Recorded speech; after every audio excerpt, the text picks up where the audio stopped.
You guys, I had the most soul affirming conversation last weekend. So, our good friends and neighbors came over for dinner. We've never had outright conversations about where we land politically, but I think you can kind of gather where my husband and I land and where they land.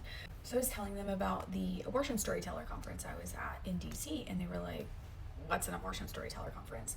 And they know about my abortion. You know, I was talking, and my very Catholic and my very observant, very Catholic neighbor, who's a man, said, "I'm Republican, but I'm not a crazy Republican.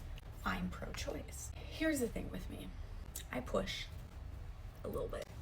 I test people a little bit. So I said, "Oh yeah? But till when? What's the cutoff?" He looked me dead in the eyes and he's like, "No cutoff.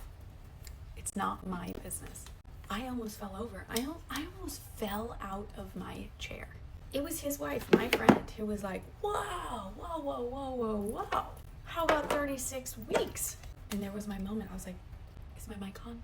And I proceeded to tell them about my friend who had an abortion at 36 weeks.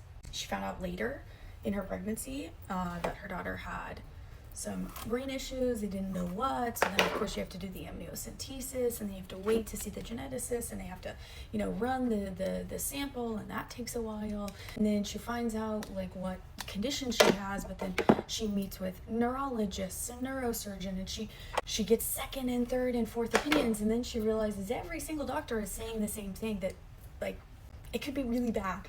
It will probably be really bad. We're talking a life of uncontrolled seizures, a life with very limited to no mobility. So at 36 weeks, she had an abortion.